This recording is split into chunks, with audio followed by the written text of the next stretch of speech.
Bismillahirrahmanirrahim. Assalamualaikum warahmatullahi wabarakatuh.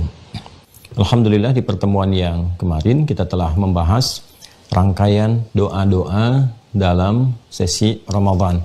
Kita telah mulai dari sejak kita memasuki awal Ramadan menjelang ke maghrib, kita sudah sampaikan bagaimana doa pembukanya. Kemudian memasuki waktu Isya sampai ke tarawih, kita juga sudah sampaikan doa bimbingan dari Rasulullah SAW, khususnya harapan besar untuk mendapati malam Al-Qadar. Kemudian sampai ke waktu sahar, saat sahur, ya. Itu juga kita sudah sampaikan dalil-dalil terkait, khususnya penekanan dalam Al-Quran, pun demikian dalam isyarat hadis-hadis Nabi SAW, bagaimana memanfaatkan waktu sahar, saat sahur itu bukan hanya memenuhi kebutuhan jasmani, makan secara fisikal, tapi juga ada kekuatan-kekuatan untuk rohani. Dan ini adalah pangkal dari semua yang menggerakkan kekuatan jasmani. Jadi kalau rohaninya itu kuat, baik, sehat, itu keadaan jasmani bagaimanapun akan tersupport dengan baik, ya, dengan kuat. Walaupun ada keterbatasan dalam kondisi fisik, tapi kalau rohaninya itu kuat, maka ada batas-batas yang biasanya pada golongan-golongan tertentu atau manusia tertentu sulit dilakukan, ini masih mudah mengerjakan. Itu yang kita dapati, banyak orang yang terlihat terbatas, pandangannya seakan-akan kata manusia tidak bisa melihat, terbatas, tapi dia mampu menghafalkan Al-Quran. Bahkan di antara mereka ada yang mampu mengajarkannya kembali, ada yang mampu menerangkan dengan tafsirnya, dan Masya Allah ada banyak hal yang Allah berikan kemuliaan-kemuliaan. Nah itu di antara amalan-amalan untuk menguatkan rohani itu ada di waktu sahar, waktu singkat menjelang fajar. Nah saat masuk fajar sampai dengan ke maghrib, ini Masya Allah itu ya, kalau kita lihat peredarannya, perputaran waktunya, dari maghrib sampai ke sahar ada doa. Sahar masuk fajar, dari fajar sampai dengan ke maghribnya lagi, itu Nabi SAW berikan isyarat, dan ini penjabaran dari Al-Quran di rangkaian ayat puasa, ada lagi doanya, yaitu spesial. Dan ini diantara rahasia penting saat menjalani puasa. Ini yang kemudian kita hadirkan judul di pertemuan kali ini dengan rahasia penting puasa, karena ada sebagian barangkali yang fokusnya hanya menahan lapar dan haus atau menjalani ibadah siam itu dengan meningkatkan ketaatan dalam bentuk ritual, misalnya peningkatan sholatnya, bacaan Al-Qurannya, tapi ada satu bagian yang penting untuk dikuatkan kembali dan dimanfaatkan, karena ini berjalan selama dimulai siam sampai puncaknya di waktu maghrib. Nah ini yang coba kita akan bahas, masih dalam rangkaian amalan-amalan kurikulum Nabi SAW saat menunaikan ibadah siam, khususnya di Ramadan. Baik, kita teman-teman sekalian akan berpusat kepada pertama keterangan Al-Quran, surah ke-2 Al-Baqarah, ayat 186, masih di sini. Kemudian nanti tafsir terbaiknya kita dapati di keterangan hadis Nabi SAW, riwayat Al-Imam At-Tirmidzi. Nanti kita lihat di kitabnya, nomor hadis 3598. Kita ambil rawinya, periwayat hadisnya sahabat Abu Hurairah, ya, radhiyallahu ta'ala anhu. Hurairah, ya, radhiyallahu ta'ala anhu. Baik, kita berikan tema di subuh ini tentang rahasia penting puasa.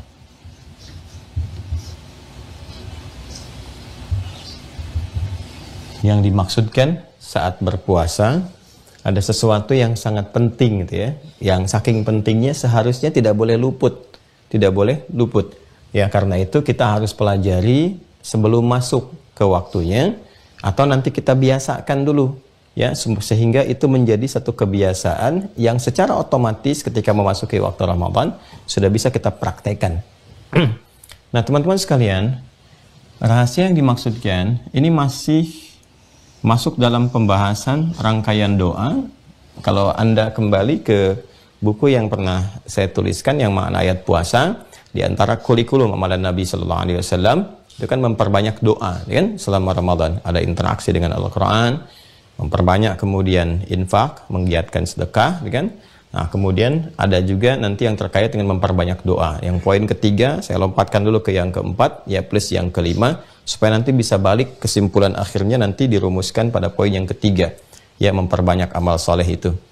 Ini kita masih terkait dengan persoalan doa, ya memperbanyak doa. Memperbanyak doa. Ramadan selain bulan Al-Quran, interaksi dengan Al-Quran, selain bulan untuk sedekah, bulan untuk infak, juga bulannya untuk berdoa, yang Masya Allah mustajabnya sangat luar biasa. Nah, yang paling menarik adalah, ini saya ingin tegaskan sebentar ya, rangkaian doa ini teman-teman sekalian, itu tidak putus dalam perjalanan waktu Ramadan, setiap harinya, setiap waktunya. Sudah kita bahas kan dari mulai maghrib itu, ini kan waktu masuk kita ke hari baru, di bulan baru, untuk mengawali hari baru, bulan baru, masuknya kan di maghrib, ya kan? Jadi saat kita masuk ke Ramadan pun, itu akan dimulai perpindahan waktunya saat maghrib. Sudah saya terangkan secara detail di pertemuan-pertemuan sebelumnya. Sekarang pun, saat kita masuk awal Sya'ban itu, 1443 Hijrah, itu dimulainya tadi kan, waktu maghrib. Sudah kita lewati saat maghrib masuk, itu sudah berganti. Nah, ini saat Ramadan pun, maghrib berganti. Kemudian terus nanti sampai ke Isya, ya kan? Isya terus membentang, waktunya disebut dengan Lail. Nah, ya kan? Ini kalau kita sebut Isya kan waktu salat, maghrib waktu salat. Nah, ini terkait dengan waktu. Ini waktunya masih maghrib, saat matahari terbenam. Lail terbentang sampai sahar, kemarin kita bahas, sampai fajar kan dimulai, kemudian ibadah siamnya. Nah, saya ingin tunjukkan sesuatu yang sangat penting teman-teman. Dari sini, dari awal saja kita mau masuk maghrib, ini sudah ada doa. Kita sudah ajarkan, dan insya Allah sudah pada hafal ya. Allahumma ahillahu alaina bil yumni wal iman, wassalamati wal islam, rabbi wa rabbukallah. Di sini sudah ada doa. Ini saking pentingnya ya, perjalanan waktu dalam Ramadan, siklus waktu dalam Ramadan. Setiap hari berlangsung, lailan nahar. Ya, siang dan malamnya gitu kan. Kemudian masuk ke Lail ini, ke sini. Sini ada Isya, ada salat kan. Plus dengan ini paket Ramadan yang disebut dengan Qiyam. Nah, ini kan paket Ramadan sudah dimulai nih. Ya, thumma atimmus siyama ilal Lail, man qama ramadhana imanan wa ihtisaban ghafara lahu ma taqaddama min dhanbi. Sudah kita uraikan juga. Di Qiyam ini pun di sela-selanya ada doa lagi. Di sini ada doa, di sini ada doa di Lail. Ya. Bahkan diharapkan dengan doa dimaksud bisa mendapati malam Al-Qadar. Rumusnya kan begitu dari Sayyidah Aisyah radhiyallahu taala anha ketika mengonfirmasi kepada Nabi Muhammad sallallahu alaihi wasallam. Maka Nabi mengajarkan doa kan? Masih ingat? Allahumma innaka afuwun karim tuhibbul afwa fa'fu anni. Kan? Itu yang diajarkan. Masuk ke waktu sahur pun di sini. Ya. Saat dilakukan sahur, jadi di sini ada pembuka, di sini ada qiyam, di sini ada sahur kan? Ya. Ini ada doa juga. Bahkan langsung kemudian diajarkan oleh Al-Qur'an. Dan kemarin kita lihat juga detailnya di Kitabus Siyam itu, ya. Yang dari keterangan Al-Imam Al-Bukhari, Kitabus Shaum terkait dengan pemanfaatan waktu sahur. Ya, di sini ada apa, teman-teman sekalian? Ya, ada doa juga dan fokusnya kepada istighfar. Ya, ada doa. Selain nanti ada pemantapan tilawah sambil menunggu datangnya fajar, ya, bacaan Quran. Setidaknya nanti kalau belajar dari keterangan Rasulullah SAW, yaitu sekitar 50 ayat menjelang ke waktu fajar. Ini menunjukkan durasi antara sahar dengan fajar seperti yang pernah saya terangkan. Nah, ini sudah tuntas kemarin diurai. Bagi yang ingin mendetilkan kembali ada apa rahasia besar di waktu sahar, silahkan cek di video yang sebelumnya. Nah, teman-teman, sahar selesai, masuk fajar. Dan di sini dimulai siam. Titik awalnya. As-siyam. Ya. Wa kulu washrabu hatta yatabayyana lakumul khaytul abyadu minal khaytil aswadi minal fajr. Ini. Di sini silahkan makan dan minum secara jasmani. Saya terangkan kemarin sudah melalui dalil Al-Qur'an. Ada ibadah jasmaninya, wa kulu washrabu. Itu ibadah ya. Tasahharu fa inna fis sahuri barakah. Itu kalimat nabinya. Kemudian sallallahu alaihi wasallam ada juga rohaninya, penguatan rohani. Ya. Selain ada tambahan kalau ingin dimanfaatkan yang aqlaninya gitu kan. Kemarin sudah saya uraikan di sini. Nah, ketika ini selesai, Al-Qur'an langsung menegaskan di sini waqulu washrabu hatta yatabayyana lakumul khaytul abyadu minal khaytil aswadi minal fajr. Dimulai puasa dari sini. Tsumma atimmus shiyam. Lalu paket puasa muncul as-shiyam. Kalau di sini ada qiyam, di sini ada shiyam. Sampai kapan? Sampai ke sini lagi, ke maghrib lagi. Tuh, perhatikan ya. Jadi dimulai dari maghrib waktu pembukanya, muncul paket ibadah malamnya sampai dengan ke sahar. Di sini masih terus ada doa. Sampai ke fajar, dimulailah shiyam. Berlanjut shiyam ini terus sampai ke maghrib lagi.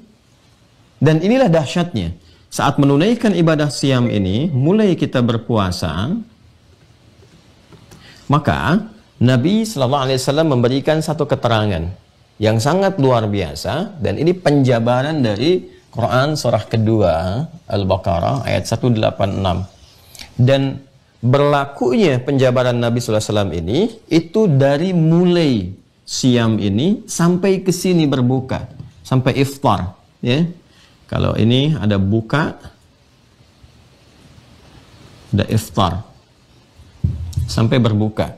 Jadi kalau kita mulai berpuasa dari fajar sampai maghrib, kita gunakan kata kerjanya. Iftar itu kan kata bendanya, itu kan keterangannya, sifatnya, masdarnya. Jadi kalau kita gunakan kata kerjanya dari aftara, ini telah berbuka, yuftiru, sampai berbuka. Yuftir.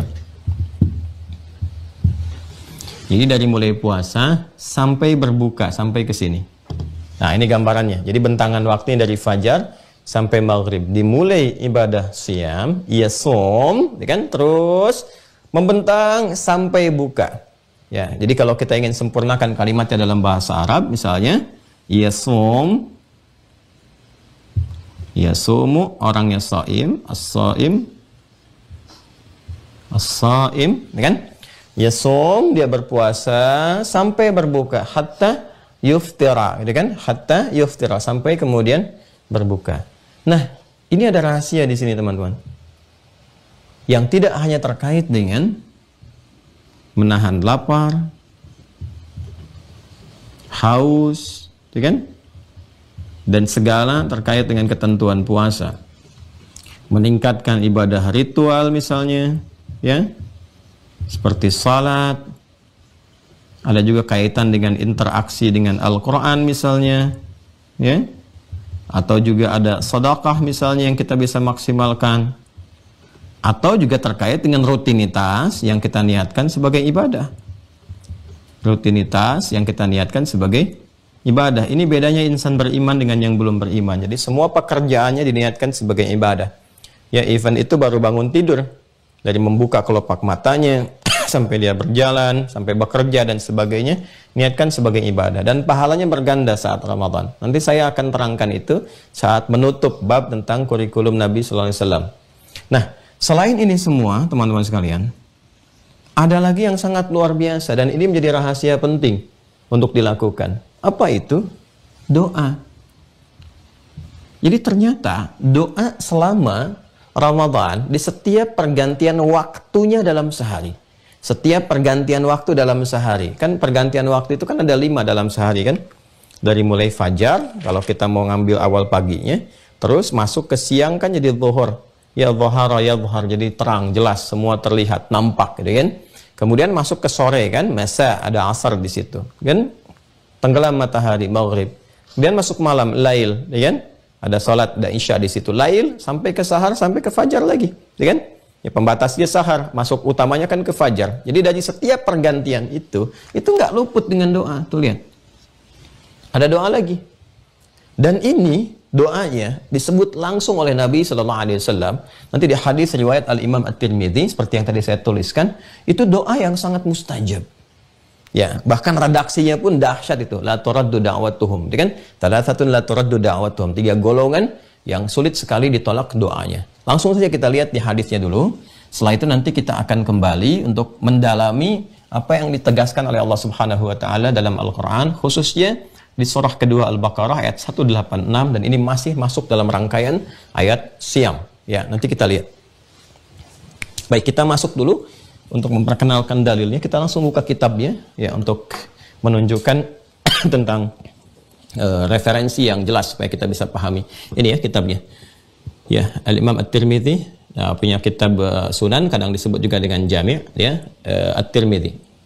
Nomor hadis 3598, halaman 662 di kanan bawah kalau tidak keliru. Bismillah. Baik. 3598. 61 662 ya. Betul ya teman-teman ya, ini ya di kanan bawah ini 662 halaman 662 yang satu jilid ya, yang nggak ada syarahnya. Nanti kalau ada syarah mungkin bisa berbeda halaman, tapi insya Allah akan sama dalam rawi ya, dan penomorannya biasanya juga nggak terlalu jauh. Ini 3598 ya di bawah. Baik, ayo kita bacakan ya cepatnya. Bismillahirrahmanirrahim. Qala al-Imam At-Tirmidzi haddatsana Abu Quraib haddatsana Abdullah bin Numair an Sa'dan al-Qubbi an Abi Mujahid an Abi Mudillah an Abi Hurairah radhiyallahu taala anhu qala qala Rasulullah sallallahu alaihi wasallam. Perhatikan kalimatnya. Qala Rasulullah sallallahu alaihi wasallam. Kalau disebutkan Rasulullah langsung harus kita otomatis mengatakan Allahumma shalli ala sayyidina Muhammad atau sallallahu alaihi wasallam. Jelas ya? Itu nanti dapat langsung keberkahan dan satu di antara yang didoakan oleh malaikat. Ya, masih ingat yang saya sampaikan di pertemuan yang lalu ketika Nabi naik ke atas mimbarnya itu kan ada 3 gundakan. Jadi mimbarnya Nabi itu di bawahnya itu ada 3 step ya, 3 gundakan, 1, 2, 3 sampai ke mimbarnya. Baik, di setiap naik ke satu gundakan pertama, step 1, step 2, step 3 itu malaikat Jibril pernah bermohon kepada Allah. Ya, dan diaminkan oleh Nabi. Itu yang sering saya sampaikan, biasanya Nabi berdoa, malaikat mengaminkan. Ini malaikat berdoa, kemudian Nabi SAW mengaminkan. Ya, apa yang disampaikan oleh malaikat? Raghima anfu rajulin. Bahkan di sini disebutkan nanti. Ya, di hadis At-Tirmidzi itu babnya dibuat bab tentang raghima anfu rajul. Ya, kalau nggak salah nomor 3545 ya. 3545. Coba kita lihat ya. Bismillah. 3545. Kalau saya tidak keliru ya, nanti kita cek. Betul nih, 3545. Ya, yang subbab yang 104. Ini langsung babnya. Bab qauli Rasulullah sallallahu alaihi wasallam raghima an farajulin. Ya, bab pernyataan Nabi sallallahu alaihi wasallam tentang raghima an farajulin. Ya, sangat terhina, sangat jauh dari rahmat Allah Subhanahu wa taala. Kotor gitu belang hidungnya. Belang itu hukumnya.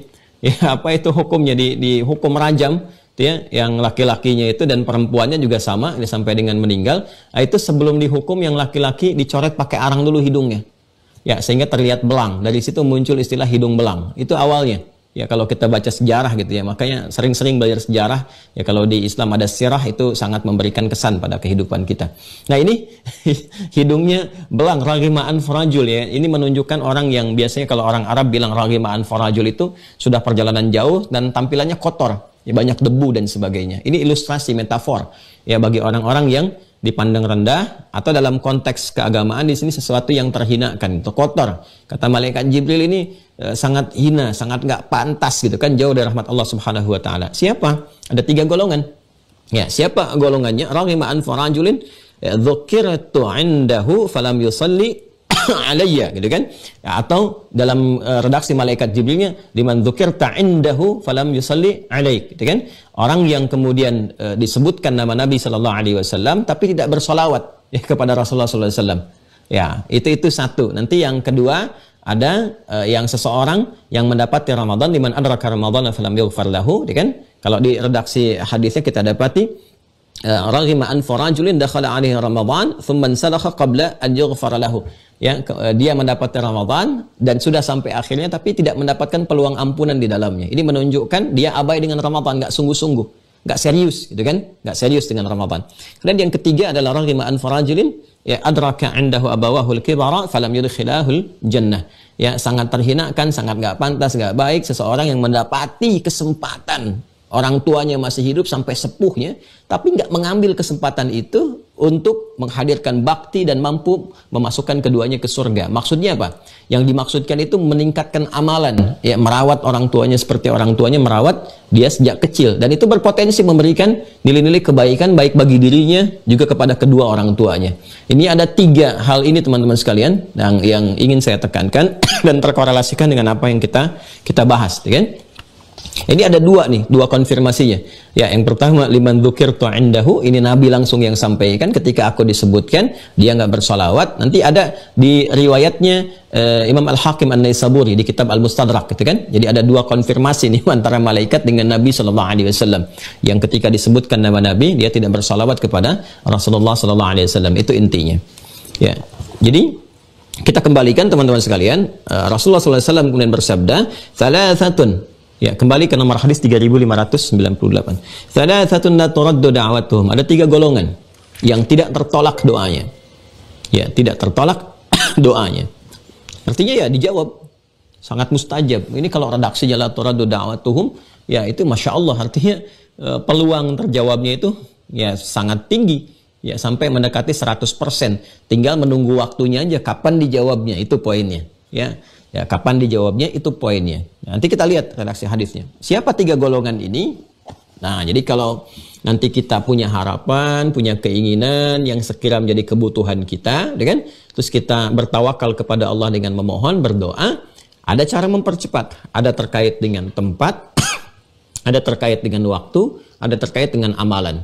Ya, kalau tempat misal di mihrab. Mihrab ya. Bikin mihrab misalnya seperti Sayyidah Maryam itu alaihissalam pernah punya mihrab, dan itu langsung dimanfaatkan Nabi Zakaria untuk berdoa di situ dan langsung mustajab, terjawab. Itu di Quran surah ketiga ya, Ali Imran ayat 37, 38, 39. Nanti ada yang terkait dengan waktu, kayak waktu sahar tuh ya, puncak sepertiga malam di ujungnya.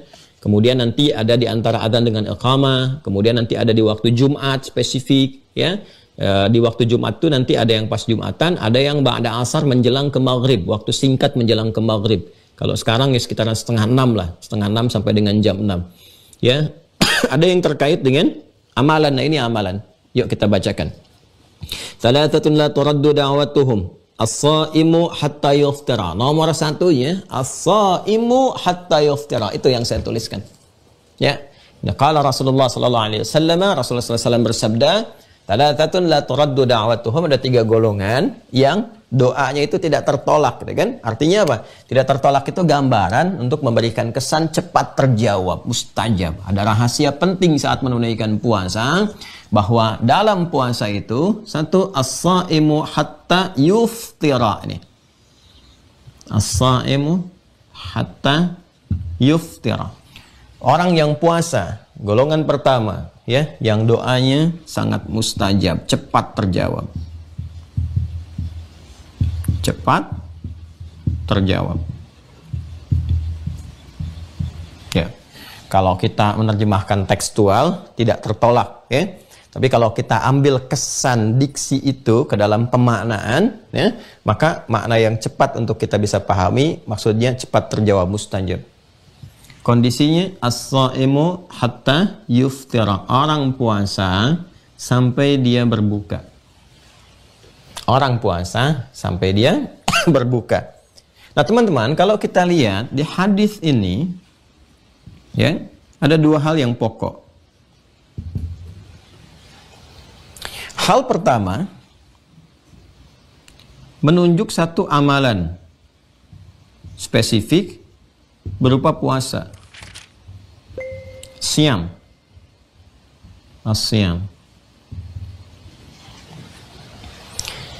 Masih ingat saya terangkan waktu di pertemuan awal-awal membahas tentang tarhib Ramadan itu? Ya. Kalimat yang digunakan untuk menunjuk pada puasa yang berupa amalan kita kerjakan itu menggunakan kata siam. Masih ada saum, ada siam. Saum kalau disebutkan menunjuk kepada keumuman makna puasa dalam arti menahan apa saja. Ya kan? Sekali disebutkan dalam Al-Quran surah 19 ayat 26. Tapi kalau sudah siam, ini menunjuk pada puasa yang ditunaikan sesuai dengan ketentuan dan aturan-aturan yang berlaku dalam syariat. Yang telah kita bahas.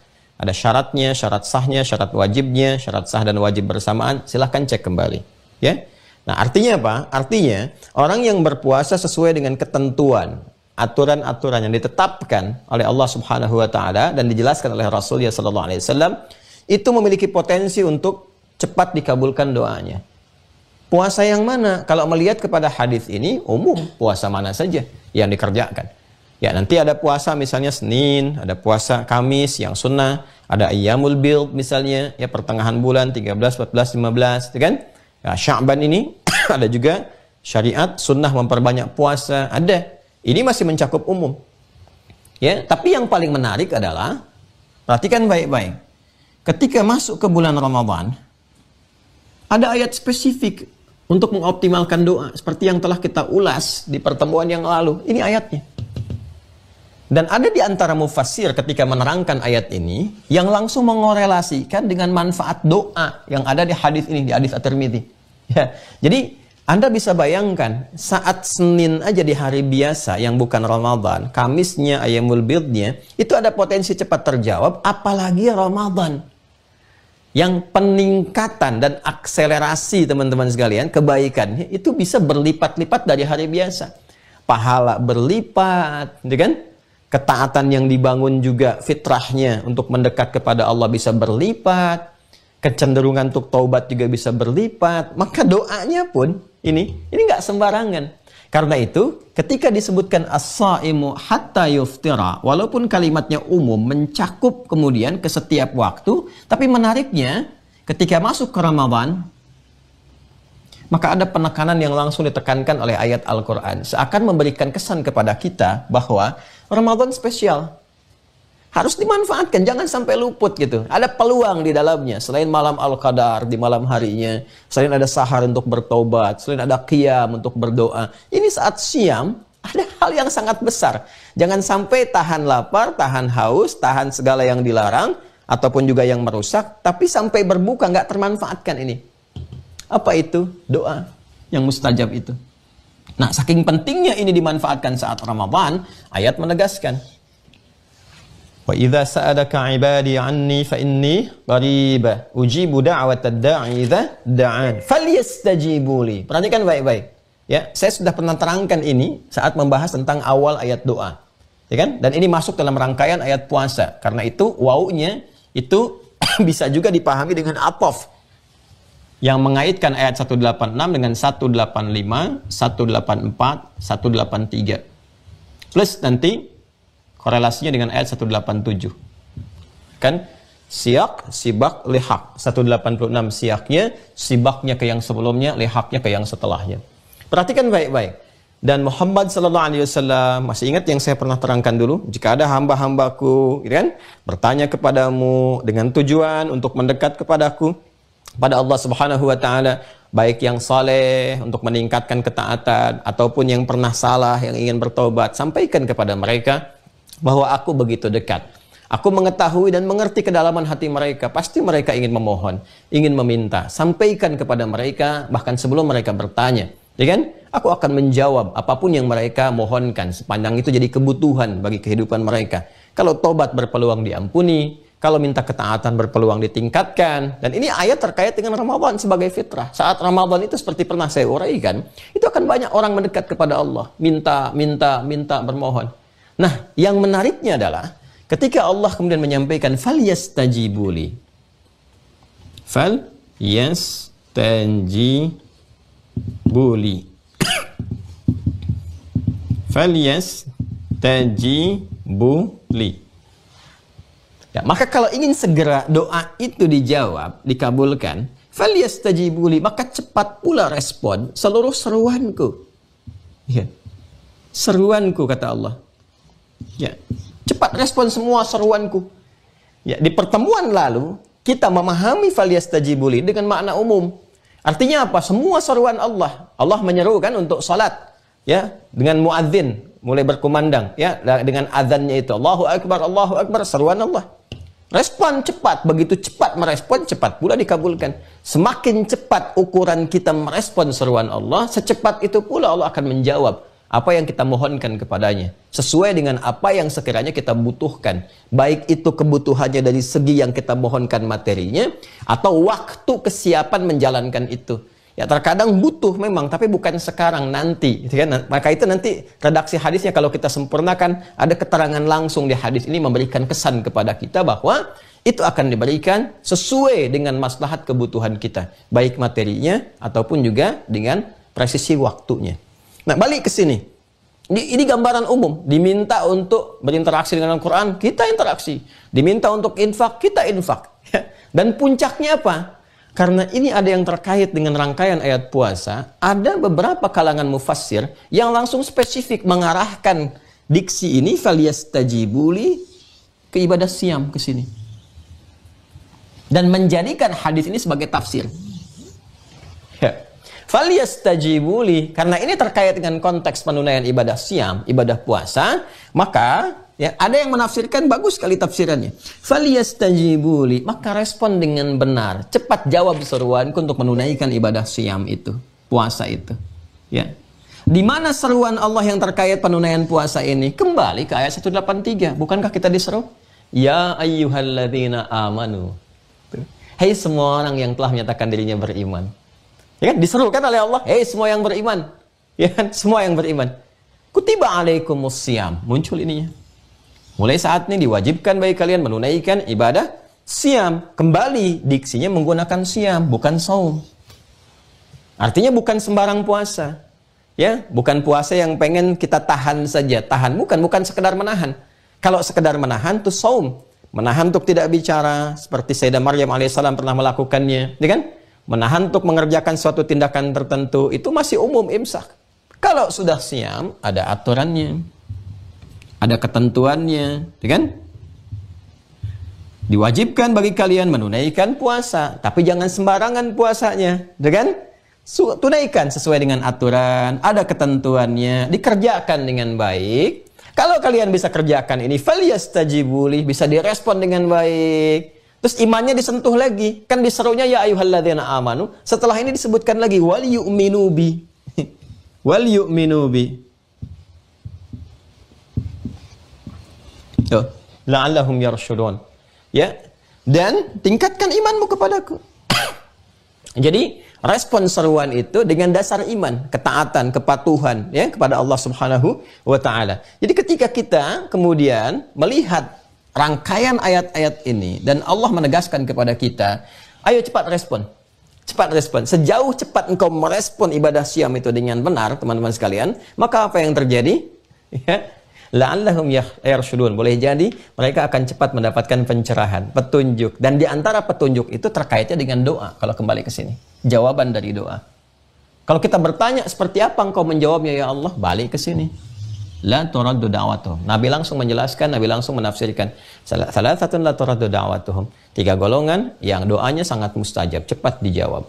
As-shaimu hatta yuftira. Golongan pertama, orang puasa sampai buka. Jadi saking dahsyatnya puasa itu, Allah langsung menerangkan lewat lisan Rasulnya sallallahu alaihi wasallam, kalau benar puasanya, ya, maka bukan sekedar melahirkan pahala-pahala yang sangat dahsyat, kasih sayang Allah, ampunannya, tapi bonusnya yang penting yang menjadi rahasia itu, apapun yang dia minta berpeluang cepat terjawab kalau benar menunaikan puasanya.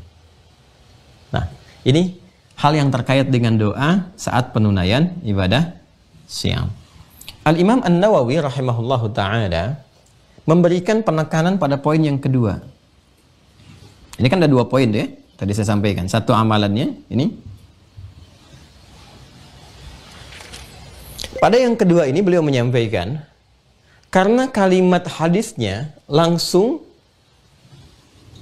memberikan kesan kepada kita as-shaimah dan menggunakan hatta sampai ujung, sampai puncak, kan? Hatta itu memberikan kesan proses dari awal sampai akhir. Kalau pakai ila itu menunjuk ke batas akhir.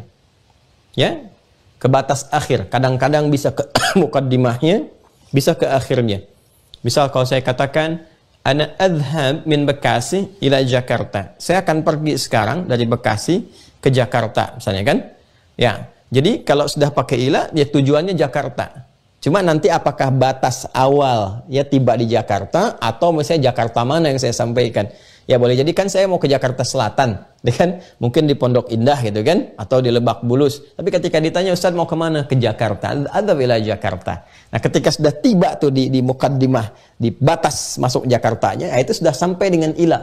Nanti ujungnya itu yang dituju, ya tadi Pondok Indah ataupun Lebak Bulus misalnya.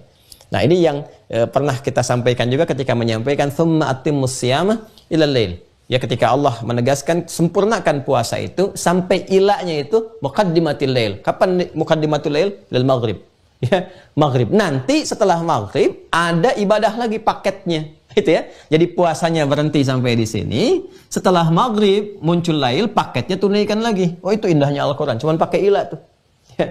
Tapi kalau menggunakan hatta, ini lebih menunjuk kepada proses perjalanan dari waktu awal sampai waktu berakhir. Nih.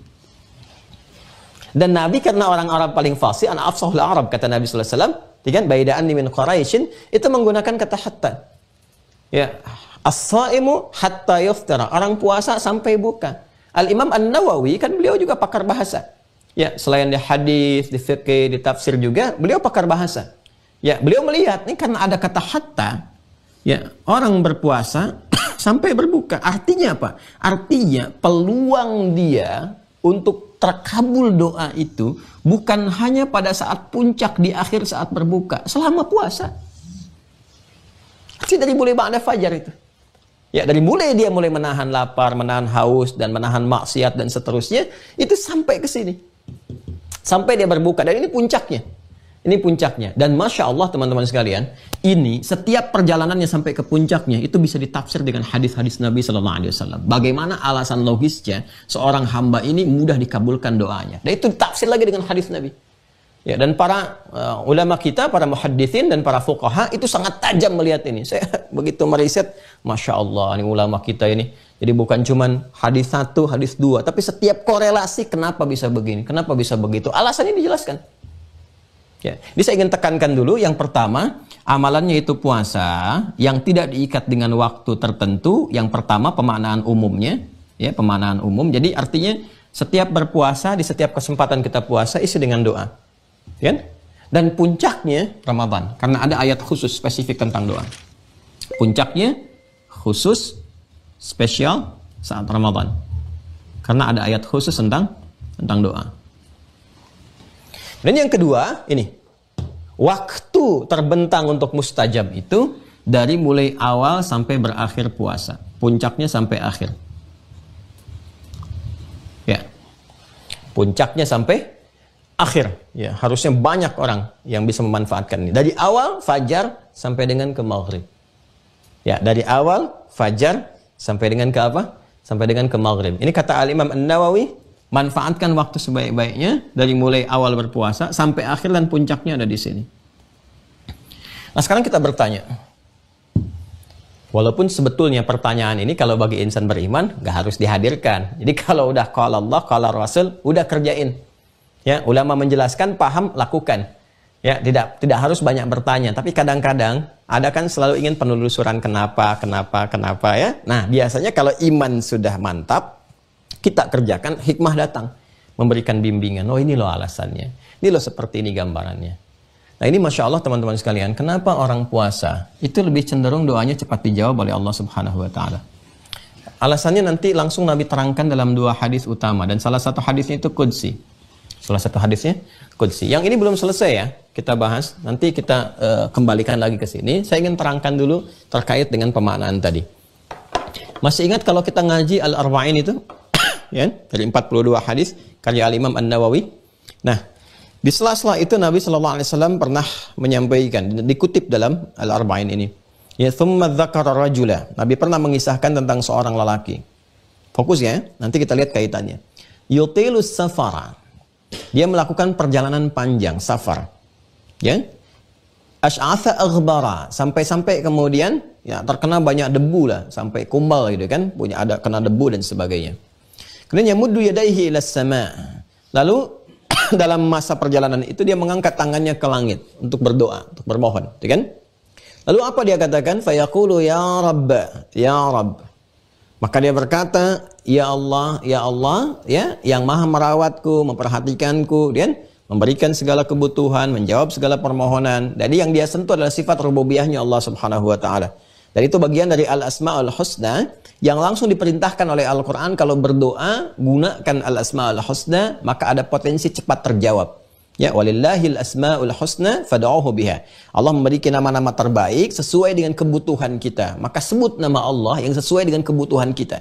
Jadi kalau minta rezeki kita katakan ya Allah ya Razzaq. Kalau minta tambahan pengetahuan katakan Allahumma ya Allah ya Al-Alim, ya, dan seterusnya, dan seterusnya, dan seterusnya.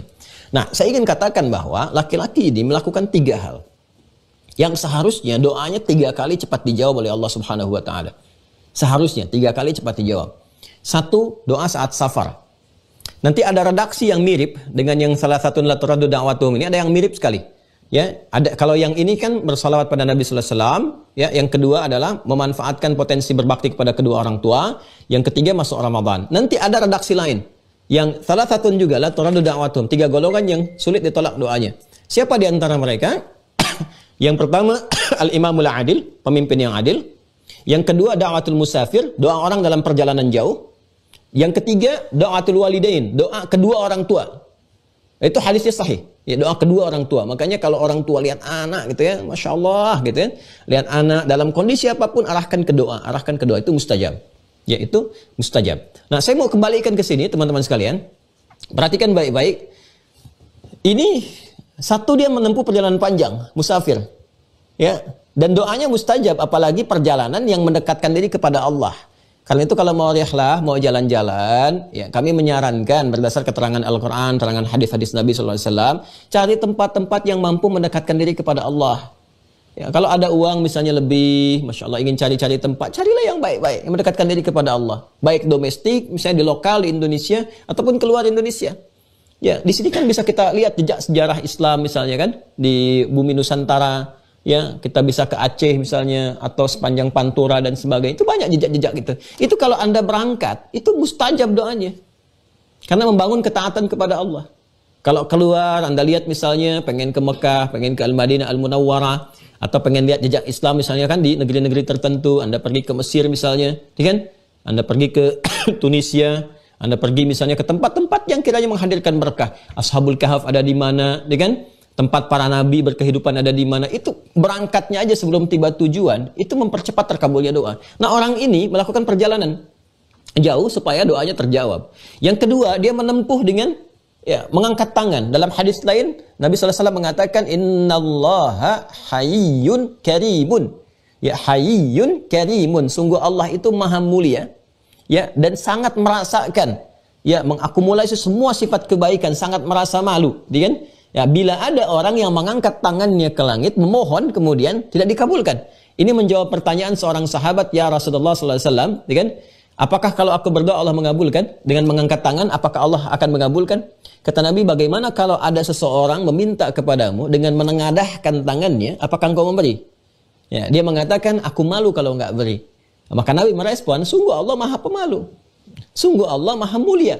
Ya, jadi akan sangat merasa malu kalau tidak kemudian merespon bagaimana hamba yang menengadahkan tangannya bermohon pada Allah Subhanahu wa taala.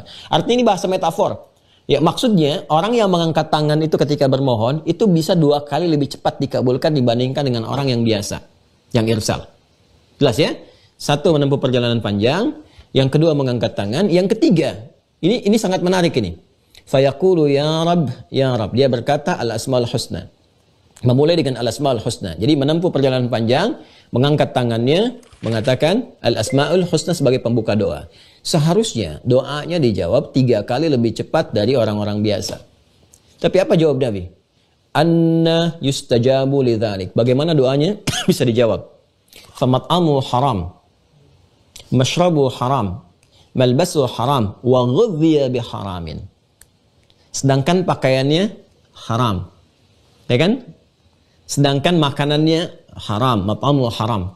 Sedangkan apalagi minumannya haram, masyrabu haram, wa ghudhiya biharami, dan perangkat hidupnya haram. Jadi hati-hati ya, yang haram-haram itu bisa menghambat doa. Bisa menghambat doa. Persis seperti saya ilustrasikan kalau ada gelas, ada penutupnya itu yang haram tuh kalau ditutup cawan hati kita itu. Ya, semakin banyak yang haram semakin tertutup. Bukan nggak mengabulkan Allah, diberikan tapi nggak bisa tembus. Karena ada penghambat tuh yang haramnya. Kata Nabi, anna yustajabu lidzalik, bagaimana bisa dijawab? Nah, apa kaitan dengan puasa? Bukankah saat puasa kita menjauhkan yang haram dari kehidupan kita? Bukankah kita menjauhkan maksiat? Coba lihat detailnya ulama kita memberikan tafsiran. Orang saat puasa itu bukan hanya meningkatkan taat, tapi mencegah maksiat. Ya. Sedangkan maksiat itu bisa menghijab doa. Jadi ketika seseorang bukan hanya meninggalkan, tapi mencegah dari berbuat maksiat, dijauhkan maksiat dari ujung kepala sampai ujung kakinya, itu membuka cawan dirinya untuk mudah menerima pengabulan doa. Jadi ini yang menjadikan puasa, kenapa saat siam itu bisa cepat terkabul doa itu. Karena saat puasa, saat sedang dikerjakan itu, ada wasilah-wasilah dari amalan-amalan kita yang mengantarkan pada percepatan terkabulan doa. Apa itu diantaranya? Satu, menjauh dari maksiat. Ya, ketika maksiat dijauhi, ditinggalkan, dijaga dengan baik dari ujung kepala sampai ujung kaki, ternyata persamaannya itu bisa mempercepat terkabulnya doa. Ya, karena ada persamaan ke kiri, ada persamaan ke kanan. Kalau maksiat dikerjakan, menghijab, menghambat doa untuk dikabulkan. Artinya persamaan terbaliknya, kalau maksiat dijauhi, cepat doa terjawab. Ya, lawan dari maksiat itu taat. Ya kan? Sedangkan puasa membangun ketaatan. Sudah ketaatan meningkat, maksiat dijauhi. Ya sudah, hijabnya itu menjadi kecil, bahkan gak ada hijab. Karena itu fitrah kita juga kan, secara pribadi, kita kan selalu berusaha mencari orang soleh kan. Ya, salah satunya apa? Minta doa. Nah ini yang agak mengikis, saya agak sedih juga ya lihat sekarang itu. Ya, orang-orang kalau datang itu, even ketemu saya yang belum soleh-soleh banget gitu ya, apalagi ketemu orang-orang soleh yang baik, yang ulama, kenapa minta foto, nggak minta doa? Orang sekarang saya bingung juga ya. Kenapa yang didahulukan tuh minta foto, foto, minta doa? Ini yang utama itu doa. Ya. Ya, jadi kalau dulu orang ketemu Nabi itu minta taujihat, minta tausiah, minta doa, ketemu sahabat minta doa, minta arahan yang baik dan sebagainya, bukan minta dokumentasi gitu ya. Jadi ini mau saya sampaikan. Ya, jadi bolehlah ada kreativitas dan sebagainya dan seterusnya, tapi bagi saya yang prioritas itu dahulukan itu. Nah, ini logikanya yang pertama teman-teman sekalian. Kenapa orang yang berpuasa itu lebih cepat dijawab doanya? Karena yang pertama, dia berusaha meninggalkan maksiat, membangun ketaatan pada Allah Subhanahu wa taala. Karena maksiat bisa menghijab doa dalam hadis yang tadi saya sampaikan dan hadisnya sahih, ya kan? Maka pengertian terbaliknya, orang yang meninggalkan maksiat dan membangun taat itu cepat terjawab doanya ya, pada Allah Subhanahu wa taala. Karena itu penting saya katakan, kembali mengingat ke sini. Ketika disebutkan siam, bukan hanya menjaga dari yang membatalkan, tapi juga menjaga dari yang merusak. Ini muftirat yang membatalkan, ini mufsidat yang merusak. Ya, maka dari itu ketika puasa, jaga betul dari yang merusak, bukan hanya yang membatalkan. Kalau nahan lapar, nahan haus, umum semua sudah tahu. Ya? Tapi ini nih, menahan dari yang merusak. Gibah, bikin hoax, itu merusak puasa. Berselisih, merusak puasa. Itu kan, berdusta, baik kecil-kecilan, apalagi besar-besaran, yang kata para ulama bisa berpotensi sampai membatalkan. Nah ini yang merusak ini. Yang merusak ini, itu wujudnya maksiat. Maksiat pikiran, maksiat mata, maksiat telinga, sampai ke ujung kaki. Kalau kita bisa jaga dengan baik saat puasa ini, jaga, ini fadilahnya bisa mempercepat terkabulnya doa. Jelas ya? 1. 2. Kalau Anda bertanya lagi, kenapa orang puasa bisa cepat terjawab doanya? Maka langsung dijawab lewat hadis qudsi, dan hadisnya panjang sekali. Ya, hadisnya panjang sekali di hadis qudsinya itu. Dan biasanya mencakup 3 bagian dari kalimat yang seringkali pemaknanya terpotong-potong padahal dia satu hadis. Ini ada di Sahih Al-Bukhari, di Kitabus Shaum, ya. Biasanya terpotong-potong. Jadi dibagi 3 tuh hadis itu, padahal satu kesatuan.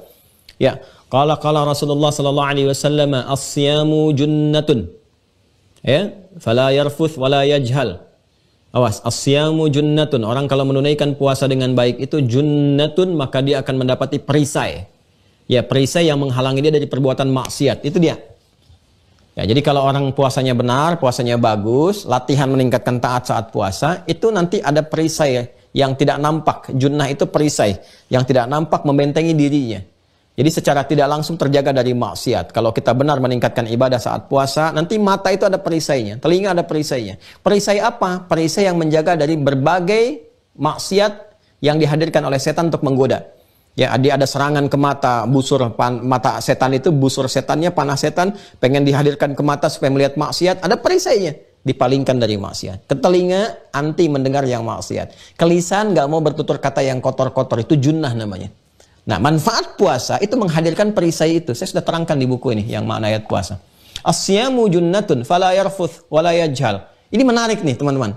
Yang ditampilkan oleh Nabi ketika Anda ingin berlatih, mendapatkan perisai itu, perisai taat yang mencegah maksiat, maka latihan yang ditampilkan Nabi itu adalah latihan menjaga dari yang merusak. Fala yarfuth, maka jangan berkata-kata kotor. Ya, Nabi tidak katakan fala yakul, jangan makan. Fala yashrab, jangan minum. Karena itu udah otomatis orang paham. Makan, minum, membatalkan puasa. Tapi yang gagal paham, kadang-kadang nggak terkontrol, itu yang merusak. Berkata-kata yang kotor, terpancing, terprovokasi, ya berpikiran yang tidak baik. Wala yajhal, jangan berbuat tindakan yang tidak pantas, yang mengurangi kehormatan. Dosa sih enggak, kan? Cuman menggugurkan kehormatan, tindakan bodoh yang tidak tepat. Ya, yang pernah saya contohkan itu. Anda usia 50 tahun tapi olahraga pagi-pagi misalnya hari Ahad pakai sepeda cucu usia 5 tahun. Itu dosa sih enggak, cuman tak pantas dilakukan. Ya, menjadi perbincangan tetangga berpotensi melahirkan dosa gitu kan. Nah, fala yajhal wa ini mruun syatamahu aw qatalahu falyaqul marrataini inni shaimun. Ya. Dan kalaupun ada yang memprovokasi kepada Anda, ngajak berselisih, gitu kan? Dan kaitan-kaitan terkait dengan itu semua, ngajak berselisih, memprovokasi dan sebagainya, jangan terpancing. Katakan pada dirimu, saya sedang puasa. Saya sedang puasa, sedang berlatih ini. Nah, bagian keduanya apa? Kalau Anda bisa berlatih meninggalkan perbuatan buruk, kata-kata kotor ditinggalkan, tersisa baiknya di lisan. Ya, yang kotor hilang, yang haram yang muncul. Itu di dunia Anda menahan itu, di akhirat dibalas oleh Allah. Kebiasaan orang puasa itu yang menahan dari maksiat itu dijadikan mewangi, semerbak wangi dirinya oleh Allah, bahkan dari lisannya. Ya, Nabi mengatakan la khulufu famis shaimi atyabu 'indallahi yaumal qiyamati min rihil miski. Sungguh bau mulut orang yang puasa itu akan dijadikan oleh Allah itu mewangi di hari akhirat kelak, lebih wangi daripada minyak kasturi. Ya, ini ada yang memahami dengan metafor. Maksudnya apa? Ya, mulut orang puasa itu dijaga dari maksiat. Fala yarfuth tadi, kembali ke awal hadisnya. Dia tidak berkata kotor, tidak berkata yang jorok, ditahan lisannya dari perbuatan kotor. Kemudian sampai ke ujung kakinya. Ketika ditahan dari yang buruk itu, yang buruk hilang, yang baik muncul. Maka di akhirat dibangkitkan oleh Allah dalam keadaan mulia. Salah satu kemuliaannya dilekatkan semerbak wangi dalam dirinya, termasuk di mulutnya. Jadi ketika keluar kelihatan, bicara Masya Allah kelihatan. Ya, baik-baiknya. Nah, ini kalau di dunia dipahami dengan metafor. Ya, metafor itu apa maksudnya? Orang puasa itu tindakannya baik semua. Lisannya mewangi, nggak ada kata-kata kotor. Jadi setelah puasa selesai itu, apalagi kalau orang rajin puasa sunnah misalnya, kelihatan. Jadi kalau masih rajin puasa, tapi lisannya masih kotor, kata-katanya nggak bagus, ya senang misalnya memprovokasi orang, senang berselisih. Nah, itu ada yang tidak bermanfaat dari puasanya. Ada yang nggak tepat. Nah, apa bagian ketiganya? Masih ingat kan teman-teman, bagian pertama tadi yang saya sampaikan, asyamu junnatan fala yarfuth wala yajhal dan sebagainya. Bagian keduanya kan sering dipotong juga tuh. La khulufu famis shaimi atyabu 'indallahi yaumal qiyamati min rihil miski. Bau mulut orang puasa lebih harum dibandingkan dengan minyak kasturi, kan? Ya, Allah bangkitkan dia di hari kiamat lebih harum daripada minyak kasturi. Nah, teman-teman sekalian, bagian ketiganya, nah ini yang jarang disadari. Ini kaitan dengan bahasan kita. Adalah pujian langsung dari Allah Subhanahu wa taala dalam hadis qudsi. Ya, itu luar biasa orang puasa. Taraka ta'amahu wa syarabahu wa syahwatahu li. Dia meninggalkan makannya, minumnya, syahwatnya li, karenaku, ya karena Allah Subhanahu wa taala. Nah, ini dia. Awas, fokus ya. Fokus ini dalam sekali nih. Dalam kajiannya antar hadis masalahnya. Dia meninggalkan makannya, minumnya, syahwatku, karenaku, karena Allah. Ini sesuatu yang dikerjakan karena Allah, itu iman namanya. Ya, pembuktian dari keimanan. Mengerjakan sesuatu karena Allah Subhanahu wa ta'ala. Baik ya. Di dalam turunan iman ini ada ikhlas. Masih ingat bahasan kita di awal-awal? Dalam turunan iman ini ada apa? Ada ikhlas. Jadi ikhlas itu perbuatan iman. Ini yang dimaksudkan wali yu'minu bi. lakukan karena aku, karena Allah Subhanahu wa taala. Jadi dia mengerjakan puasa, falyastajibuli di ayat puasa, masih ingat? Ayat 186. Falyastajibuli, respon seruanku terkait dengan siam adalah puasa, wal yu'minu bi, lakukan dengan ikhlas. Ketika seseorang puasa, dia tahan lapar, tahan haus, tahan syahwat. Li yatruku ta'amahu wa syarabahu wa syahwatahu li, karena Allah. Ini karena iman. Ya, ini yang dimaksud hadis Nabi yang lain. Man shama ramadhana imanan wa ihtisaban. Ini Masya Allah konfirmasinya. Ayatnya menyampaikan, hadisnya menegaskan, ini hadis kudsnya menyampaikan. Ya, as-siyamu li, puasa itu ketika ditunaikan karenaku, karena Allah, wa ana ajzi bihi, aku yang akan memberikan balasannya. Aku yang akan memberikan balasannya. Balasan ini teman-teman bentuknya dua. Awas fokus ya. Yang pertama,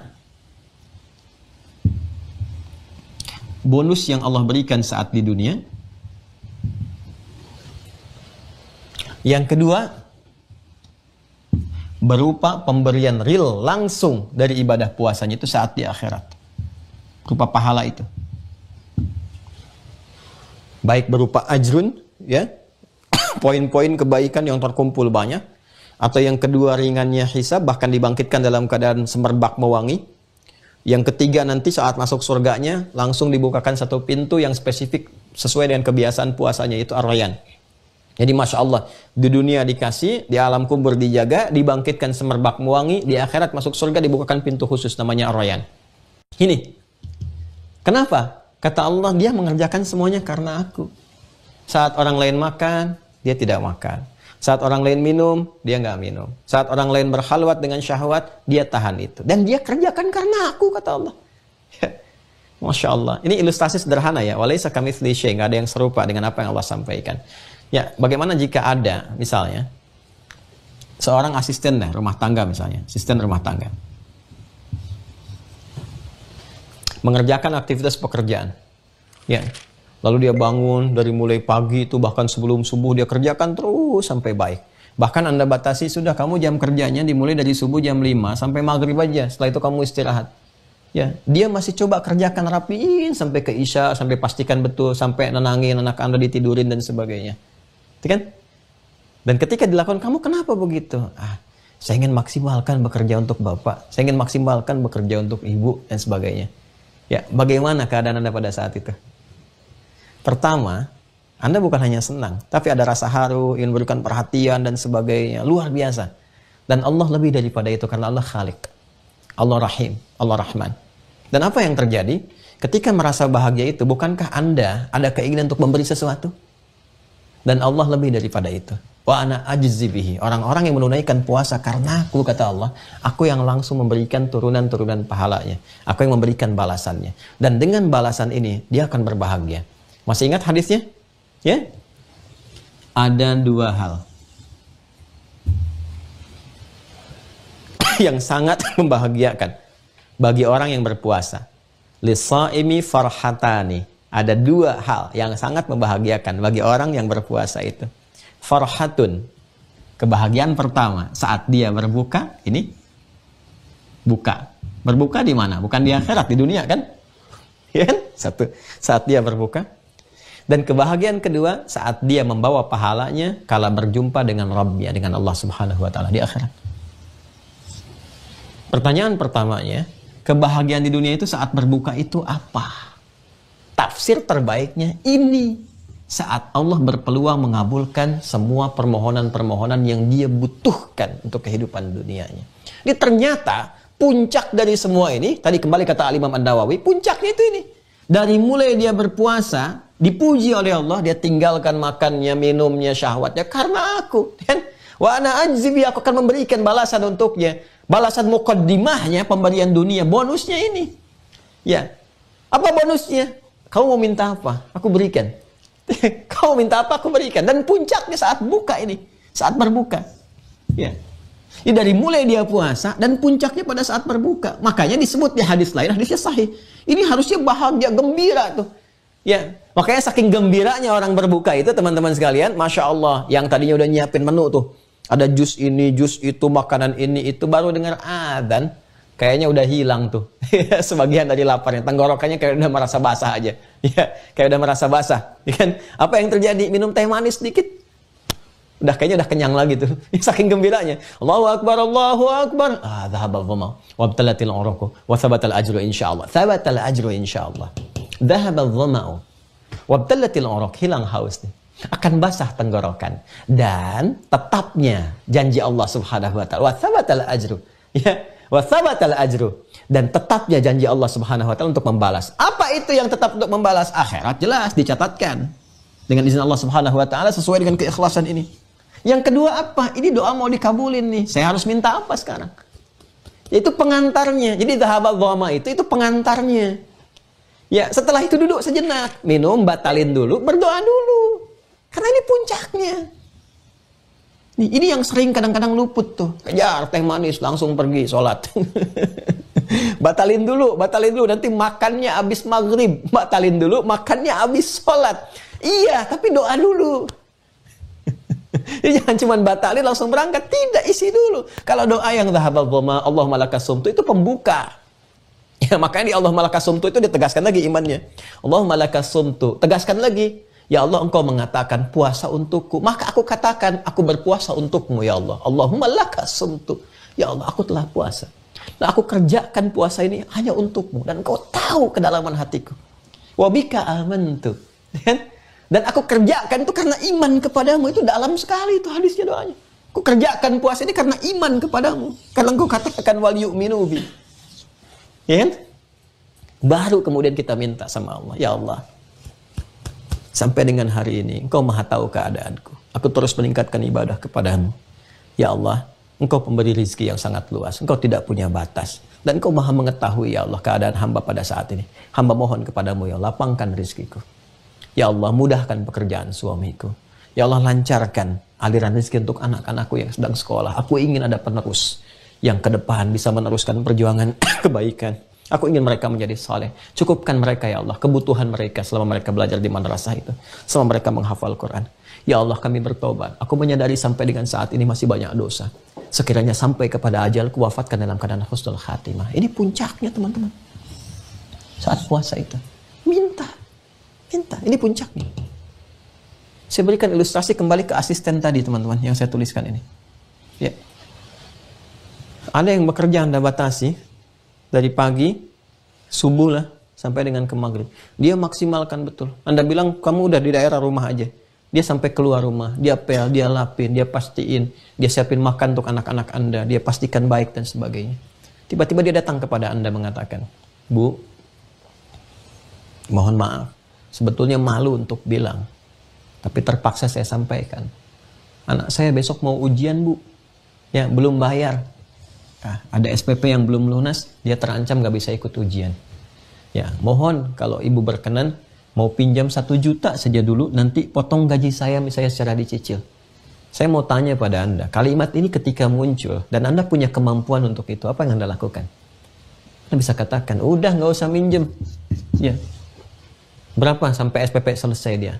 Bayarin sekarang sampai lunas. Bisa katakan demikian. Kenapa? Karena pengabdian yang begitu dalam. Nah, ini ada yang mengabdi, namanya abdun. Jamannya ibad. Dia mengabdi kepada Allah. Dia tinggalkan makan, dia tinggalkan minum, dia lakukan karena Allah, tinggalkan syahwat, tinggalkan maksiat. Namanya ibad. Dan ingin mendekat kepada Allah. Dia pengen taubat, dia pengen minta taat dan sebagainya. Apa jawab Allah? Turun Quran surah kedua 186. Wa idza sa'alaka ibadi anni fa inni qarib. Syarat jadi ibad, falyastajibu li wal yu'minu bi la'allahum yarshudun. Ini rahasianya. Ya, jadi kembali ke sini teman-teman sekalian. Siklus perjalanan waktu dari mulai maghrib sampai ke maghrib lagi, itu semua mali'ah bil doa, mali'ah bil istijabah. Itu dipenuhi dengan jawaban-jawaban dari doa. Itu sangat luar biasa. Dan itu janji Allah terkabul. Nah, kalau saya mau teruskan, saya bacakan ke hadis tadi. Thalathatun la turaddu da'watuhum qala Rasulullah sallallahu alaihi wasallam. Rasulullah sallallahu alaihi wasallam bersabda, 3 golongan yang tidak tertolak doanya cepat terjawab. As-shaimu hatta yuftira Orang puasa sampai dia berbuka. Wal imamul adilu, dan imam yang adil. Ya, saya tidak bahas dengan detail ini karena bukan tempatnya di sini. Kemudian da'watul mazlum, dan doa orang yang terzalimi. Teruskan hadisnya. Yarfa'uhallahu fawqal ghamami, maka permohonan mereka itu akan menembus awan, terus naik ke atas, kan? Wa yaftahu laha abwabas samai, dan dibuka semua pintu langit, menggetarkan arsy sampai ke tingkat tertingginya. Ya, wa yaqulu rabbu, dan Allah langsung merespon. Jadi doa orang yang benar itu, kalau dia benar tuh puasanya benar, tinggalkan segala maksiat, lakukan ketaatan, dekati Allah Subhanahu wa taala, itu mengguncang aras, melewati semua lintas sekat-sekat yang bisa menjadikan doa kita tembus langsung. Allah langsung berfirman, menyampaikan, wa yaqulu rabbu, Allah langsung menyampaikan, wa izzati, demi keagunganku. Ya, demi keagunganku, la ansurannaka walau ba'da hin. Aku pasti menolongnya. Itu pakai lam itu yang memberikan penekanan. Taukid itu jelas tuh. Dan pakai nun lagi. Ya, nun di akhirnya. Nunnya pakai tasydid lagi. Ya, taukid pakai menggunakan tsaqilah, bukan yang khafifah, tapi yang tsaqilah yang tingkatnya tinggi. Udah pakai lam, pakai nun taukid di akhirnya, pakai tasydid lagi nunnya. Ya. Wa izzati, dan demi keagunganku, la ansurannaka, ya, walau ba'da hin. Aku pasti akan tolong dia. Walau ba'dahin, walaupun mungkin, ya sekalipun ada jeda, ada saatnya sesuai dengan kebutuhan. Kalimat walau ba'dahin di sini, teman-teman sekalian, yang dimaksudkan sesuai dengan kebutuhan dia. Ya, sesuai dengan kesiapan dan kemampuan dia. Tadi saya katakan di awal, untuk mengingatkan pada Anda, bahwa ada orang yang meminta materinya dia butuhkan. Betul, karena Allah hanya mengabulkan apa yang dibutuhkan, bukan apa yang diinginkan. Tapi dia belum siap menerimanya sekarang. Butuhnya nanti, bukan saat ini. Ya, misal Anda memohon kepada Allah misalnya, ya Allah anugerahkan aku, misal, ya, Anda sedang belajar, kemampuan untuk belajar mendapatkan misalnya satu anugerah tertentu. Saya pengen belajar di kampus A, ya Allah jaraknya cukup jauh. Saya minta dianugerahi misalnya satu fasilitas kendaraan. Anda taruhlah mintanya misalnya motor. Ya, tiba kemudian dikabulkan oleh Allah dalam bentuk sepeda. Ya, dalam bentuk apa? Sepeda. Persis anak Anda yang minta kepada Anda usia 5 tahun, ya usia 7 tahun minta motor. Anda punya kemampuan. Tapi apakah Anda kasih? Tidak. Ya, Anda belikan sepeda dulu. Nanti saat dia masuk kepada masanya bisa mengendarai, layak Anda berikan motor. Ya, Allah Maha tahu masa depan, ke depan itu ada apa. Jadi kalau kamu pakai motor, kamu taunya sekarang. Tapi nanti kalau kamu terima sekarang itu ada masalah. Kau belum siap, nanti ada begini, ke depan ada situasi begini. Karena Allah Maha tahu tentang situasi masa depan. Nanti ketika kamu siap mendapati itu, ya fase tertentu, langsung Allah kabulkan.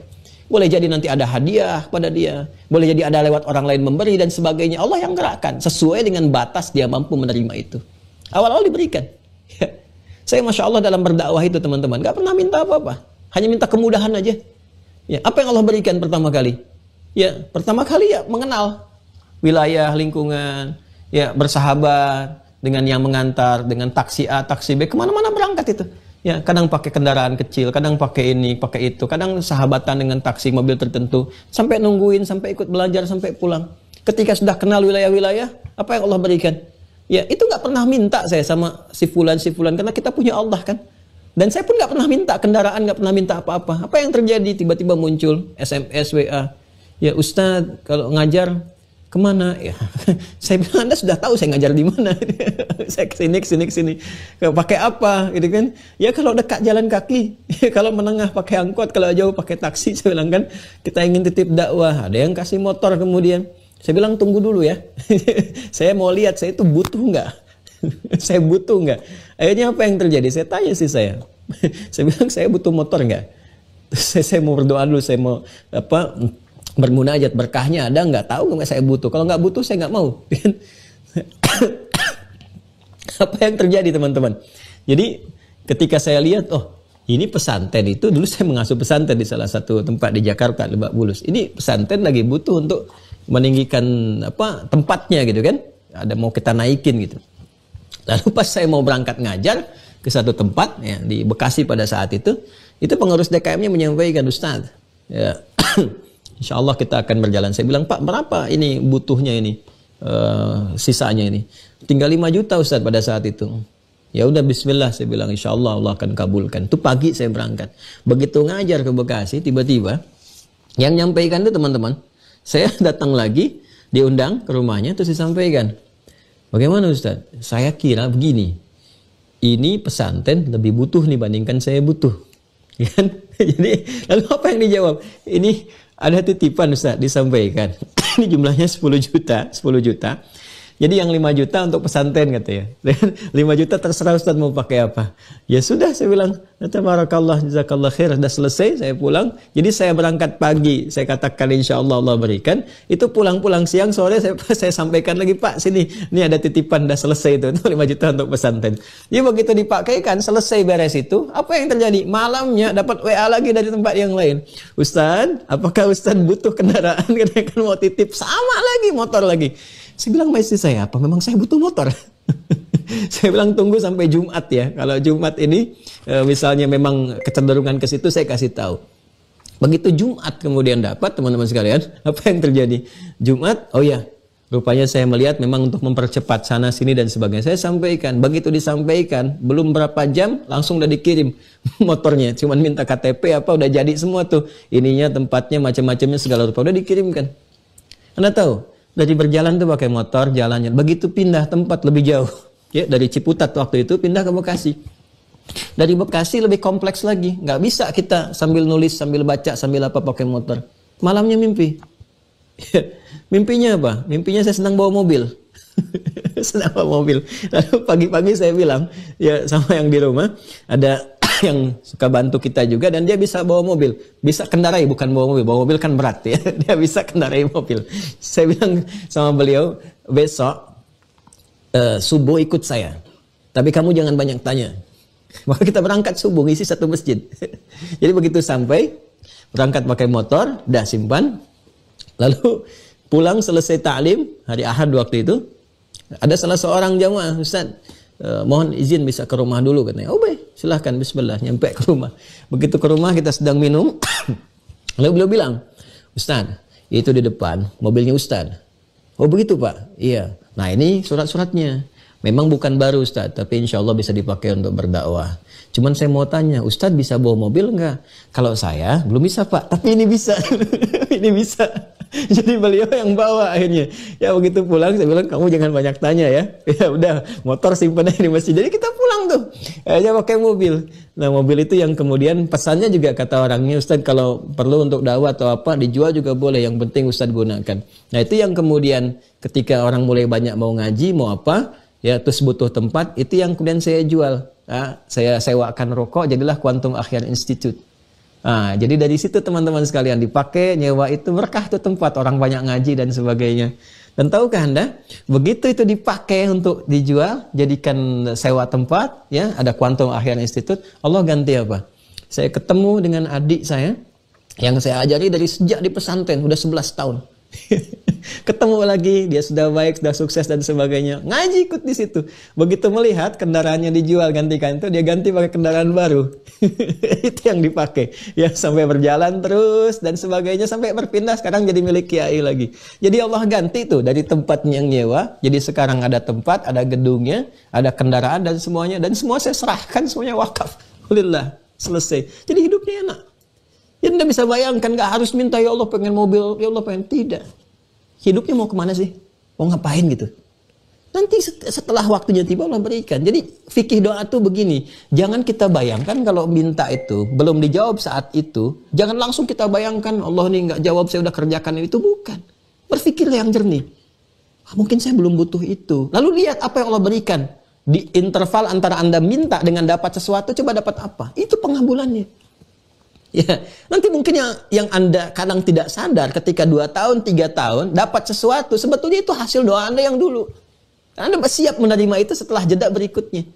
Itu unik nanti. Ada yang terkait dengan keturunan, ada yang terkait dengan rizki, materi, ya kadang-kadang jodoh juga ya, dan sebagainya. Tapi bukan berarti menepikan ikhtiar. Ikhtiar tetap dilakukan dengan cara yang baik. Saya cerita sedikit seperti itu untuk memberikan gambaran bahwa apa yang kita alami dalam kehidupan, kalau kita jernih melihatnya, tidak ada yang lain kecuali kalimat fabi ayyi ala'i rabbikum tukadziban. Jadi semuanya syukur. Dan hidup itu mau kemana gitu? Cuman sementara aja kita hidup, aktivitas, meninggal, selesai, pulang. Ya kan? Jadi kalau terlalu berlebihan hidupnya dan tidak melihat segala sesuatu dengan jernih, nanti sulit, penuh dengan kecewa, gelisah, capek, lelah dan sebagainya, tapi tidak pada tempatnya. Lelah yang tidak menentu. Lelah ibadah itu bagus. Ya, dan orang ikhlas biasanya sedikit lelahnya. Ya, sedikit lelah. Jadi kembali ke sini teman-teman sekalian, manfaatkan dalam kita puasa itu perbanyak doa. Nah, sekarang kita masuk ke teknisnya dengan singkat. Bagaimana cara berdoa yang baiknya? Jadi saat ditunaikan ibadah siam itu, dari mulai fajar sampai ke maghrib, kan menjalani aktivitas kan? Awas nih, ini diliputi semua dengan liputan mustajab. Dijawab doa. Ini tolong dipraktekkan dengan baik ya, dan fokus di bagian akhir ini. Semua kegiatan yang kita lakukan, itu umumnya, dari mulai subuh sampai ke maghrib, umumnya demikian. Orang kerja pun seperti itu pada umumnya. Berangkat dia dari subuh sampai jam kerja jam 5 dia pulang, maghrib kan nyampe rumah. Kadang-kadang macet, nyampe isya atau malam. Nah, rumus cepatnya begini. Yang terkait dengan doa saja. Di setiap Anda melakukan aktivitas dalam keadaan puasa, isi dengan doa. Misal, ibu nyiapin misalnya kan dari anak-anak sekolah belajar, doa, manfaatkan di situ. Minta sama Allah. Ya, dalam keadaan sedang puasa. Sedang memasak, minta doa sama Allah. Anak-anak disiapkan, langsung doa, ya Allah, berkahi anak-anak saya. Berikan kekuatan dalam pelajarannya. Allah tambahkan pengetahuan kepada mereka yang bermanfaat. Nanti saya coba bacakan ijazah doa dari Sunan At-Tirmidzi. Ya, yang dari Nabi SAW, minta semua ilmu yang dipelajari, langsung ada manfaatnya. Mudah dipraktikkan, mudah diamalkan, mudah dipahami, cepat ditangkap. Ada nanti ininya, hadisnya di sini. Ya, nanti saya sampaikan di akhir. Jadi berdoa minta sama Allah, ya Allah, anugerahkan kepada anak saya kemudahan dalam belajar, ya, mudahkan dia dalam memahami, cepat menangkap sesuatu, jauhkan dari kesulitan di perjalanannya. Ketika memasak, ya Allah berkahi makanan ini, jangan hadirkan satupun yang haram yang ada di makanan ini. Minta. Semua, Anda berangkat kerja, dari mulai Anda berangkat, saat sedang puasa, di tempat-tempat yang Anda pijak, ya Allah. Ya kan? Ya, jadikan setiap tempat yang saya pijak menjadi saksi bahwa saya pernah, ya Allah, mengeluarkan keringat, lelah, hanya untuk beribadah kepadamu, mencari rezeki yang halal. Yang dengan itu kami bisa kuat untuk ibadah. Setiap tempat yang dipijak doa, di kendaraan doa, jauhkan dari maksiat ya Allah. Terus taubat. Kalau kiranya ada tempat tertentu yang pernah Anda lalui dan pernah maksiat, taubat. Ya Allah minta ampun. Di tempat ini saya pernah berbuat yang salah. Engkau Maha mengetahui itu. Saya bertobat kepadamu ya Allah. Dan biasanya suka diantarkan tuh. Suka ingat. Ya, di pekerjaan ketika Anda bekerja minta sama Allah, ya Allah mudahkan urusan. Jadikan berkah pekerjaan ini, jauhkan dari yang haram, jauhkan dari maksiat. Itu mengisinya. Nanti puncaknya saat buka. Bahkan tadi bangun tidur kan selalu ada doa kan? Itu saat puasa mustajab. Puncaknya saat buka. Dibatalkan dulu, ya kan? Ya, dhahabadh dhamma wa talatil uruq wa thabatal ajr insyaallah. Allahumma lakasumtu wa bika amantu ala rizqika aftartu bi rahmatika ya arhamar rahimin. Misal, kan? Kita bacakan, setelah itu batal kan? Ya, setelah batal itu berdoa dulu, minta. Ya, kalau bisa tuh Anda rinci sih punya masalah apa sih? Tuliskan satu-satu. Minta sama Allah. Itu kan berjalan selama 30 hari kurang lebih. Minta. Jadi kalau subuhnya istighfar, maghribnya begitu buka, bermohon kebaikan. Itu satu mohonkan. Ya, kalau mau misalnya kepala rumah tangganya berdoa, ayahnya berdoa, istri mengaminkan, anak mengaminkan, minta. Terus besoknya beri kesempatan istri yang berdoa, yang lain mengaminkan. Besoknya lagi kakaknya berdoa, besoknya lagi adiknya bungsu berdoa. Itu suasana keluarga indah. Gak percaya silakan, indah demi Allah saya katakan. Satu-satu beri kesempatan berdoa. Minta, terus kabulkan. Ya Allah, amin, ya Allah, amin, ya Allah. Udah gitu sama-sama. Ayo sholat dulu misalnya kan, atau cicipi yang ringan dulu, makan kurma atau apa yang ada di hadapan kita. Ya silahkan, mau makan bakwan kah, mau makan bala-bala misalnya, macam-macam silahkan. Ya setelah itu batalkan sholat. Ya, balik lagi, makan, siapkan, hadirkan energi untuk sholat, jangan berlebihan, supaya isya tarawihnya tidak ngantuk, dan seterusnya. Itu kalau tiap hari begitu, sakinah muncul, mawaddah muncul, rahmat Allah dinaungi, doa-doa mustajab, hidup enak, tinggal tunggu meninggal aja. Tinggal tunggu meninggal, selesai, udah gitu. Ya karena aktivitas enak kan, dimulai dengan doa, terus tenang. Terus jauh dari maksiat, gak ada pikiran, gak ada beban. Orang kalau banyak beban itu cuma dua. Kalau bukan dunia berlebihan, ada maksiat. Itu beban tuh. Ya, cara mengatasinya apa? Dengan taat dan taubat. Jadi kalau banyak pikiran, banyak gelisah, itu cuma dua masalahnya. Kalau bukan karena dunia berlebihan, karena maksiat. Makanya caranya apa? Walal akhiratu khairal laka minal ula. Koreksi. Ya, bentuk dengan taubat, tingkatkan taat, isi dunia itu dengan ketaatan. Ringan insya Allah. Walaupun ada masalah, setidaknya Allah akan mudahkan. Ya, saya kira itu teman-teman sekalian. Di akhir saya ingin tepati janji. Insya Allah saya hafal doanya, tapi kalau kita tunjukkan hadisnya, insya Allah bisa lebih kuat ya referensinya. Nomor hadis 3599 di At-Tirmidzi. 3599. Mas, nanti tolong di scan ya. Di scan, setiap yang kita bahas scan, nanti di upload. Nanti teman-teman yang sudah masuk di Mira bisa langsung download ya. Nanti materi ini yang sekarang juga insya Allah setiap ada kitabnya di scan ya. Jadi nanti teman-teman bisa lihat langsung di mana hadisnya seperti apa, kitabnya bagaimana dan sebagainya. Baik, bismillahirrahmanirrahim. Qala al-Imam At-Tirmidzi حدثنا أبو كريب حدثنا عبد الله بن ابن نمير عن موسى بن عبيدة عن محمد بن ثابت عن أبي هريرة رضي الله تعالى عنه. Hadisnya tersambung pada sahabat Abu Hurairah, orang yang pernah didoakan oleh Nabi SAW ketika bagian sorbannya dilepaskan, imamahnya didoakan oleh Nabi, pakai lagi kata Nabi. Ketika engkau pakai, engkau akan cepat mengingat sesuatu dan sulit untuk lupa. Nah, di antara sekian banyak hadis yang beliau dapati setelah peristiwa itu mendekat pada Nabi, banyak belajar adalah hadis ini. Apa hadisnya? Qala, beliau menyampaikan, qala Rasulullah sallallahu alaihi wasallam. Rasulullah sallallahu alaihi wasallam pernah bersabda, perhatikan kalimatnya. Allahumma anfa'ni. Allahumma anfa'ni bima 'allamtani. Allahumma anfa'ni bima 'allamtani wa 'allimni ma yanfa'uni. Wa 'allimni ma yanfa'uni. Allahumma anfa'ni bima 'allamtani wa 'allimni ma yanfa'uni. Nah, ada redaksi sampai sini, ada redaksi diteruskan. Yang diteruskannya di Al-Imam At-Tirmidzi ini, ya. Wazidni ilma. Wazidni ilma. Allahumma anfa'ni bima 'allamtani wa 'allimni ma yanfa'uni wazidni ilma. Walhamdulillah, alhamdulillah ala kulli halin. Alhamdulillah ala kulli halin. Wa a'udzu billah min hali ahli nari wa a'udzu billahi min hali ahli nari. Bismillah. Wah, ini penting teman-teman. Saking pentingnya susah dihapus nih. Harus pakai air dulu. Karena itu spidolnya kita kasih yang paling kuat supaya melekat di dalam benak. Intinya susah nulis saya intinya karena apa? Agak sulit dihapus. Jadi apalin dulu lah ya. Paling dulu kan ringan ini, ringan. Ya, jadi saya kasih sekali Anda ikutin, sekalian Anda ikutin. Nanti begitu ini di scan, di upload, Anda tinggal download ya. Bismillahirrahmanirrahim, Anda ikuti. Allahumma anfa'ni bima 'allamtani. Allahumma anfa'ni bima 'allamtani. Wa'allimni ma yanfa'uni wazidni ilma.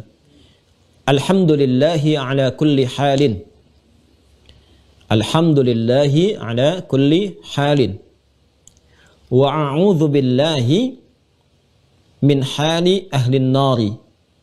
Wa a'udzu billahi min hali ahlin nari. Sudah? Kurang lebih itu ya. Tadi teman-teman bisa lihat kembali. Saya terjemahkan. Allahumma ya Allah, infa'ni bima 'allamtani. Anugerahkan manfaat dari semua ilmu yang Engkau berikan kepadaku. Anugerahkan manfaat dari semua ilmu yang Engkau anugerahkan atau Engkau ajarkan kepadaku. Wa 'allimni ma yanfa'uni, dan mohon selalu ajarkan padaku yang bermanfaat untukku. Ya, ini cara memahaminya begini. Kalau Allah berikan pasti bermanfaat. Hanya manusianya apakah memanfaatkan itu pada yang baik atau tidak.